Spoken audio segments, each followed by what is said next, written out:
मैं बहुत खुश हूँ कि आपको मेरी वर्कशीट्स मेरे एफ़र्ट्स बहुत पसंद आ रहे हैं। उसके लिए बहुत बहुत शुक्रिया। वर्कशीट्स को सब्सक्राइब करने के लिए इस नंबर पर कांटेक्ट करें। जब एक बच्चा शांत नहीं होता है तो उसे ज़रूरत होती है आपके प्यार और कनेक्शन की, ना कि आलोचना की। हेलो, मैं हूँ हरप्रीत। आज हम बात करेंगे बच्चों के साथ कनेक्शन कैसे बनाया जाए। पर एक बहुत ही ज़रूरी चीज़ मैं कहना चाहूँगी कि स्टेम सेल को, जो कि एक अननेचुरल ट्रीटमेंट है ऑटिज़म के लिए, उसे इंडिया में बैन कर दिया गया है। स्टेम सेल के साइड इफ़ेक्ट्स के चलते उनका कोई बच्चों पर कोई इफ़ेक्ट नहीं है, कोई पॉजिटिव रिजल्ट्स नहीं है, इस वजह से उसे बंद कर दिया गया है। आप यही बेटर होता है कि हम बच्चों के साथ में मेडिसिन या ऐसी थेरेपीज़ की बजाय अगर हम बच्चे को ABA थेरेपी या फिर कुछ ऐसी सोशल एक्टिविटीज़ बच्चों के साथ करें और उनके साथ इंटरवेंशन करें तो वो बच्चों के लिए जो एक नेचुरल वेज रहते हैं वो ज़्यादा फ़ायदेमंद रहते हैं और बिना किसी साइड इफ़ेक्ट के होते हैं। और यही चीज़ें बच्चों को आपके साथ कनेक्ट करती हैं। आज मैं उसी के बारे में मेरा वीडियो है कि हम बच्चों के साथ में किस तरह से कनेक्शन बना सकते हैं। कुछ ऐसे थेरेप्यूटिक आइडियाज़ मैं आपके साथ शेयर करने वाली हूँ आज, जो कि आपको हेल्प करेंगे अपने बच्चों के साथ कनेक्ट होने में।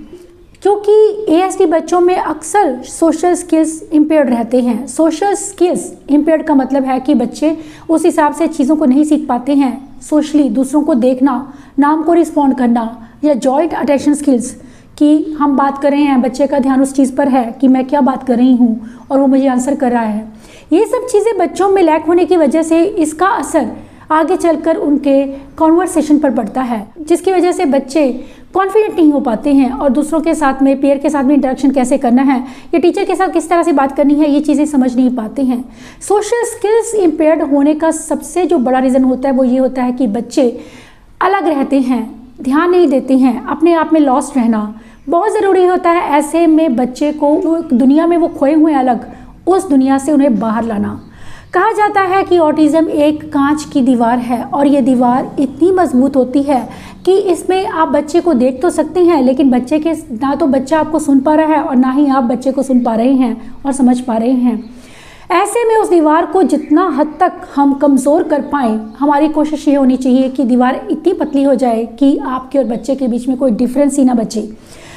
ये कोशिश हमारी लगातार होनी चाहिए। और ये जो मेरी आज की एक्टिविटीज़ हैं, कुछ इस तरह की ही एक्टिविटीज़ और आइडियाज़ हैं जो आपको अपने बच्चों के साथ में कनेक्ट होने में हेल्प करेंगे। क्योंकि जब बच्चे आपके साथ कनेक्ट होने लगते हैं तो बच्चे अपने आप से लॉस्ट होना छोड़ देते हैं, अपनी दुनिया से बाहर निकलना शुरू कर देते हैं और उस दुनिया में ध्यान देना शुरू करते हैं जहाँ पर उन्हें रहना है। अक्सर ऐसे क्वेश्चंस मुझे आते रहते हैं कि बच्चे काम नहीं करना चाहते हैं तो मैडम कैसे करवाया जाए, उसके साथ में अगर वर्क स्टार्ट करना है घर पे तो कैसे किया जाए, कनेक्शन कैसे बनाया जाए बच्चों के साथ में। ऐसा नहीं है कि आपके बच्चे सारी उम्र वैसे ही रहेंगे कि बच्चा आपको देखेगा नहीं या बच्चे का आई कॉन्टैक्ट वैसा ही रहेगा। अगर आप उन स्किल्स पर काम करेंगे तो बच्चे आपको ज़रूर देखेंगे और आपकी हर बात को वो मानेंगे भी और फॉलो भी करेंगे। और एक टाइम ऐसा आता है कि अगर आपका बच्चा आपके दूर भी है आपसे, तभी वो आपकी एक आवाज़ पर आ जाएगा। ये सब चीज़ें तभी आती हैं जब हम इन स्किल्स पर सीरियसली वर्क करते हैं। सीरियसली का मतलब है कि उस हिसाब से जिससे हमारे बच्चे उस चीज़ को समझ पाएँ। एक लैंग्वेज बच्चे को सिखाना, वो सोशल लैंग्वेज जिसके बारे में आज मैं आपसे बात करने वाली हूँ, जो कनेक्ट करती है आपको आपके बच्चों के साथ में, ASD बच्चों के साथ में। सबसे पहले जो लैंग्वेज होती है, बच्चे प्यार को समझते हैं। गुस्सा, उन्हें डराना या उन्हें ज़ोर से बुलाना, किसी काम के लिए बुलाना या उन्हें बार बार बेवजह बुलाना भी उनके नाम के रिस्पॉन्ड को कम कर सकता है। ज़रूरत है ऐसे में हमें उनको उस वक्त बुलाने की जब हमारे पास उसके लिए कुछ खाने के लिए है स्पेशली, या फिर उसकी कोई फेवरेट चीज़ है, उसका कोई फेवरेट टॉय है हमारे पास, उसे देने के लिए हमने उसे बुलाया है। ये चीज़ें बच्चों में रिस्पॉन्ड को इंक्रीज़ करती हैं। बच्चे आपकी हर आवाज़ को सुनते हैं और सुनना चाहते हैं, क्योंकि ऐसा नहीं है कि बच्चों को सुनने में कोई प्रॉब्लम है, सुनने में कोई प्रॉब्लम नहीं है। गुरजोत जब छोटा था तो वो सामने बैठा होता था और मैं उसका नाम चाहे 10 बार ले लूँ, वो मुझे एक बार भी नहीं देखता था फेस टू फेस। इवन कि मैं उसके सामने बैठी हूँ फिर भी वो मुझे नहीं देखता था। वजह यह थी कि मैं उसे सिर्फ बुला रही थी, उसके साथ में मेरे पास कोई ऐसा ज़रिया नहीं था जिसके साथ में मैं उसे अपने साथ कनेक्ट कर सकूं। और आपके पास एक ऐसा ज़रिया ज़रूर होना चाहिए जिससे आपका बच्चा आपके साथ कनेक्ट हो, और वो ज़रिया होता है रीइंफोर्सर्स। जैसे ही मैंने रीइंफोर्सर्स को लेना शुरू किया, उसके फेवरेट टॉयज़ को लेना शुरू किया, तो उसका ऑटोमेटिकली मेरी तरफ ध्यान आने लगा, वो मुझे देखने लगा, चाहे थोड़े टाइम के लिए, थोड़े सेकंड्स के लिए ही उसने मुझे देखना शुरू किया। जब बच्चे आपको देखना शुरू कर देते हैं, वो आपकी बातों को सुनना भी शुरू कर देते हैं, और स्पेशली वो बातें जो आप उनके हिसाब से कर रहे हैं। बच्चे प्यार की भाषा को समझते हैं और उनके साथ में हमें प्यार से ही ट्रीट करना है। कभी ज़बरदस्ती से उसे बिठाना और उसे काम करवाना, ये सब चीज़ें कभी वर्क नहीं करती हैं, स्पेशली जब आपका बच्चा ASD है। ऐसे में हमें बच्चे को मिडवे में लेने की ज़रूरत होती है। ये जो थेरेपेटिक आइडियाज़ हैं, ये जब आप एक ASD बच्चे को ब्रॉटअप करते हैं, उसे रेज करते हैं, तो ये चीज़ें आप समझते हैं कि किस तरह से मुझे अपने बच्चे को डील करना है। उम्मीद करती हूँ कि ये सभी चीज़ें जो मैं आपको बता रही हूँ, ये आपको बहुत हेल्प करेंगी, क्योंकि स्पेशली जब आप अपने बच्चे के साथ घर पर खुद काम कर रहे हैं। जैसे मैंने रेनफोर्सर को लेना शुरू किया, गुरजोत मेरी तरफ देखना शुरू करने लगा। वो मुझे देखता था और जब मैं उसके नाम बुलाती थी और उसे मैं कुछ ना कुछ देती थी खाने में, तो वो खुश हो जाता था, और उसका ये रिस्पॉन्ड टू नेम का जो था, ये बढ़ने लग गया बिहेवियर, कि वो जहाँ भी कहीं होता था मेरी आवाज़ सुनकर दौड़ाता था, इसलिए कि उसे पता था कि मुझे कुछ ना कुछ मिलेगा। कोई भी काम है रिवॉर्ड के लिए बच्चे ज़रूर करते हैं, चाहे वो वैसे ना करें। सुनने में प्रॉब्लम नहीं है, लेकिन वो सुनना नहीं चाहते हैं, जिसकी वजह से वो हमारी बात को सुनकर भी इग्नोर कर देते हैं, और हमें लगता है कि हमारा बच्चा हमें ध्यान क्यों नहीं दे रहा है। ये एक बड़ा स्टेप रहता है आपका अपने बच्चों को कनेक्ट करने में। दूसरा जो स्टेप है वो है बच्चों के फेवरेट टॉयज़ को लेना। कोई भी उसकी जो सेंसी टॉयज़, स्पेशली कि सेंसी टॉयज़ कौन से होते हैं या कौन कौन से टॉयज़ हैं जो अक्सर ASD बच्चों को पसंद होते हैं। सबसे पहले मैं बात करूंगी बलून की। बबल्स भी बहुत अच्छा वर्क करते हैं बच्चों के साथ में। बलून्स भी आप जब उसे इस तरह से हल्का सा उसे उछाल रहे हैं, बाउंस कर रहे हैं ऊपर हवा में, तब भी बच्चे आपकी आंखों में देखते हैं, वो वेट करते हैं। इससे बच्चों का कंसंट्रेशन भी बढ़ता है।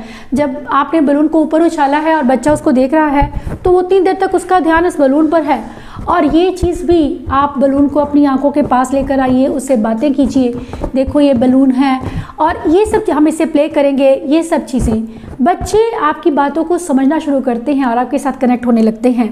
अब एक दूसरी चीज़ कि ऐसी कुछ टॉयज़ लेना बच्चों के साथ में, लाइट अप टॉयज़ लेना, जैसे ये, इससे बच्चे आपको अपने आप अटेंशन देते हैं। क्योंकि गुरजोत जब छोटा था तो इन चीज़ों की तरफ वो बहुत अट्रैक्ट होता था, क्योंकि इससे उसको सेंसरी मिलता था, सेंसरी इनपुट मिलता था। इसमें लाइट है, ऑडिटरी है, बच्चों को ये चीज़ें बहुत पसंद होती हैं क्योंकि ये सेंसरी है। तीसरी है कुछ ऐसी काम डाउन बॉटल्स, बच्चों को विजुअल देना। कुछ ऐसे टॉयज़ बच्चों को बहुत पसंद होते हैं जो कि उनकी नीड्स को, सेंसरी नीड्स को पूरा करते हैं। इसके साथ ही ये ट्विज़र, स्पेशली अगर आपका बच्चा ADHD है, हाइपर एक्टिव है, तो ये चीज़ें उसको बहुत हेल्प करती हैं। ऐसे टॉयज़ अगर हम यूज़ करते हैं तो बच्चे इसे एक बॉक्स में रख लीजिए, इन सभी टॉयज़ को, बबल्स, ऐसी चीज़ें रखकर हम बच्चे को उसके साथ उनको यूज़ करेंगे, उसके साथ में कनेक्ट होने के लिए। क्योंकि जब आप ये टॉयज़ एक एक करके उसे कह सकते हैं कि इनमें से किसके साथ आप प्ले करना चाहोगे, बच्चे को चूज़ करने दें। ये सब चीज़ें बच्चों को हेल्प करती हैं, चॉइस मेकिंग उन्हें आता है कि मुझे किस तरह से चीज़ को चुनना है अपनी पसंद की। और बच्चे उन टॉयज़ के सहारे ही बैठना शुरू कर देते हैं, जिससे कि आप बच्चे के सिटिंग के बिहेवियर पर काम कर रहे हैं। ये वो सब चीज़ें हैं जो बच्चों के बेसिक स्किल्स को इम्प्रूव करती हैं। हम कई बार बहुत ज़्यादा बच्चों को काम दे देते हैं। हमारे मन में लालच होता है कि अगर हमारा बच्चा 10 मिनट बैठ गया है तो हम उसे 15 मिनट बिठा लें। हमें ऐसा नहीं करना है, हमें अपने टारगेट को बढ़ाना है, लेकिन थोड़ा सा बढ़ाना है। 10 से हम 12 मिनट या 11 मिनट कर सकते हैं, एकदम से 15 मिनट का हम एक्सपेक्ट नहीं करेंगे। इससे पहले कि आपका बच्चा खुद बोर होकर उस चीज़ को छोड़ दे, एक्टिविटी को छोड़कर भाग जाए, बेटर है कि आप उसे खुद ही छोड़ दें कि अब आपका काम फिनिश हो गया। इससे आपका बच्चा इस कॉन्सेप्ट को समझना शुरू कर देगा कि जब फिनिश मम्मा बोलेगी तभी मुझे उठना है, अदरवाइज़ मुझे बैठकर काम करना है। धीरे धीरे आप ड्यूरेशन को बढ़ाते जाइए। इस तरह से आप बच्चों के सिटिंग को इम्प्रूव कर रहे हैं। बच्चे आपको अच्छी सिटिंग देना शुरू कर देते हैं। गुरजोत के साथ भी ऐसा ही था, वो उठकर भाग जाता था बीच में, लेकिन धीरे धीरे वो इस चीज़ को समझने लग गया कि जब मुझे बोला गया है तभी मुझे उठना है। धीरे धीरे मैं उसे ब्रेक देना शुरू करने लगी कि आपको ब्रेक चाहिए, आप ब्रेक ले सकते हो।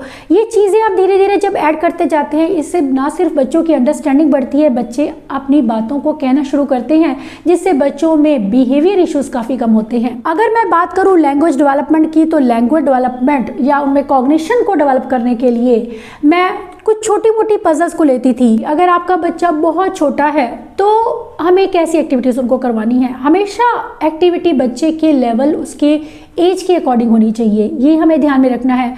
अगर आपका बच्चा बहुत छोटा है और हमने उससे 12 पीस की पजल दे दी है तो उसका कोई यूज़ नहीं है। या फिर हम बच्चे को जब स्टार्ट करते हैं तो हम बच्चे को ये नहीं कहेंगे जैसे कि 3 पीस की पजल है, पिक्चर पजल है, इसे कंप्लीट करना है। हम उसको एक लगा कर दिखा सकते हैं इस तरह से, और दूसरा भी लगाएंगे। देखो ये मम्मा ने लगाया, अब ये आप लगाओगे, उसके हाथ में दीजिए और उसका हाथ पकड़ के आप लगवा सकते हैं। ये चीज़ें भी बच्चों को, जब आप उसके साथ में खुद काम करते हैं, इन्वॉल्व होते हैं, तो बच्चे अपने आप से उस काम में इंटरेस्ट लेते हैं। सभी काम हम बच्चों को दे देंगे, अगर हम सभी चीज़ें बच्चों को दे देंगे कि आपको ये करनी है, तो कई बार बच्चे नहीं करना चाहते हैं। एक चीज़ और होती है कि हमें बच्चे को हमेशा मिडवे में लेना है। मिडवे का मतलब क्या है? मिडवे का मतलब होता है कि कुछ चीज़ें हमें बच्चों की माननी है और कुछ हमें अपनी मनवानी है उससे। अगर मैंने ये 2 पीस लगाए हैं तो मैंने उसकी मानी है, और अगर ये 1 पीस लगवाया तो मैंने अपनी बात मनवाई है। धीरे धीरे ऐसा नहीं है कि वो 1 पीस पर ही रहेगा, वो सभी चीज़ें करेगा, लेकिन उसके लिए हमें थोड़ा वक्त लग सकता है। हमें इस चीज़ में जल्दबाजी नहीं करनी है कि हमें अभी सब कुछ ऐसे सिखा देना है। थोड़ा काम दीजिए, काम को चेंज करते रहिए। अगर हम एक एक्टिविटी लेकर बैठेंगे तो बच्चा उससे बोर होता है। एक और चीज़ यहाँ कहना चाहूँगी कि अक्सर हम करते हैं कि सामान को हम सामने बच्चे के रख देते हैं, जो भी हमें काम करवाना है। बच्चे के विजुअल में जब वो सामान पढ़ रहा रहता है, विजन में उसके सामान रहता है, तो उसे लगता है कि कितना सारा काम मम्मा मुझे करवाने लगी है। ये चीज़ें स्पेशली जब स्कूल गोइंग है आपका बच्चा, तब भी नोटबुक्स एक एक करके निकालिए, उसके सामने रखिए, अदरवाइज उसे छिपा के रखिए, क्योंकि जब आप एक एक करके काम देते हैं तो बच्चे को काम इतना ज़्यादा नहीं लगता है। जब आपका बच्चा, आपको लगे कि सोशली वो आपके साथ में कनेक्ट होने लग गया है, तो आप उसके साथ टर्न टेकिंग प्ले कर सकते हैं। अब ये टर्न टेकिंग क्या चीज़ है कि टर्न टेकिंग में हम बच्चे को क्या करवा सकते हैं? सिंपल एक्टिविटी करवा सकते हैं। जब स्पेशली हम कोई कॉन्सेप्ट बच्चे को इंट्रोड्यूस करते हैं तो that should be very simple, क्योंकि बच्चे उस चीज़ को समझ पाए, उस कॉन्सेप्ट को समझ पाए। ये 2 ब्लॉक्स उसके सामने रखे हैं, 2 फ्लावर्स और 2 अपने सामने रखे हैं। मैं उसे बोलूँगी मम्मा की टर्न, और 4 को उसकी तरफ बढ़ा दूंगी और बोलूँगी योर टर्न, तो उससे पकड़ के रखवाऊंगी। उसके बाद मैं फिर इसको यहाँ लाऊंगी, मम्मा की टर्न।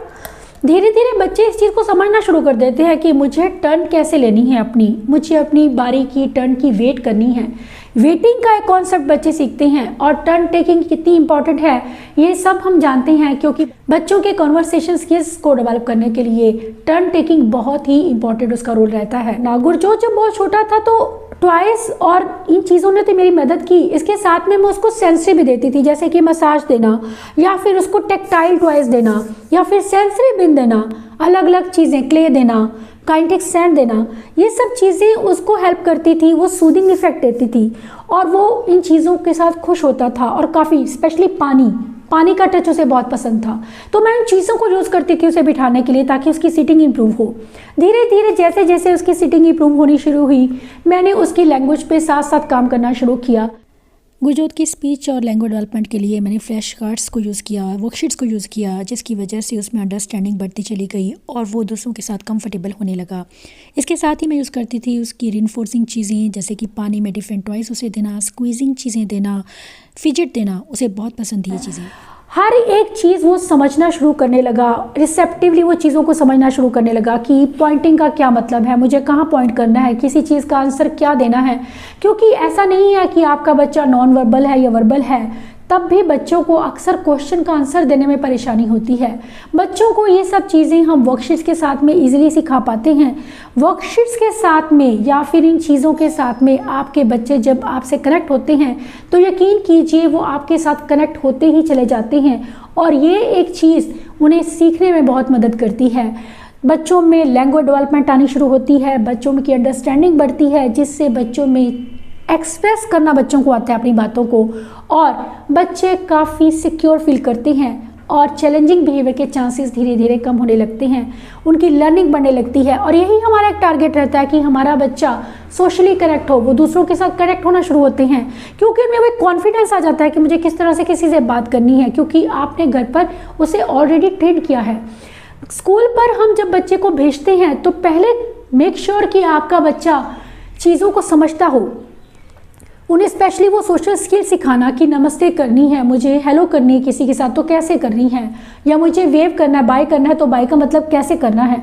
ये सब चीज़ें बच्चों को सिखाना बहुत ज़रूरी है, क्योंकि यही चीज़ें जब आपका बच्चा किसी को नमस्ते करता है तो ऑटोमेटिकली लोग उसको अटेंशन देते हैं। अदरवाइज ASD बच्चों को अटेंशन बहुत कम मिलता है। हमें बच्चों को वो सब ज़रूरी स्किल सिखाने हैं ताकि बच्चे सही तरह से किसी का अटेंशन गेन कर पाएँ, बच्चों को समझ में आए कि मुझे किस तरह से किसी का अटेंशन लेना है। क्योंकि कई बार अटेंशन ना ले पाने की वजह से भी बच्चों में बहुत से बिहेवियर्स डेवलप होने शुरू हो जाते हैं।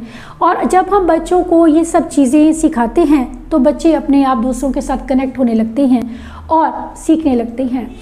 धीरे धीरे जैसे जैसे आप पिक्चर्स के साथ में या फिर वर्कशीट्स के साथ में बच्चों के साथ काम करते हैं, बच्चों की अंडरस्टैंडिंग, उनकी लैंग्वेज बढ़ती चली जाती है। नेचुरल एनवायरनमेंट में उन्हें वो चीज़ें सिखाना और उन वर्ड्स को यूज़ करते रहना बहुत ज़रूरी है ताकि आपका बच्चा उन चीज़ों को जनरलाइज कर पाए, क्योंकि जनरलाइजेशन में भी ऑटिज़म में बच्चों को काफ़ी डिफ़िकल्टी होती है। ये सभी डिफ़िकल्टीज़ को कम करने के लिए ये सभी जो चीज़ें मैंने आपको बताई हैं आपको बहुत हेल्प करेंगी।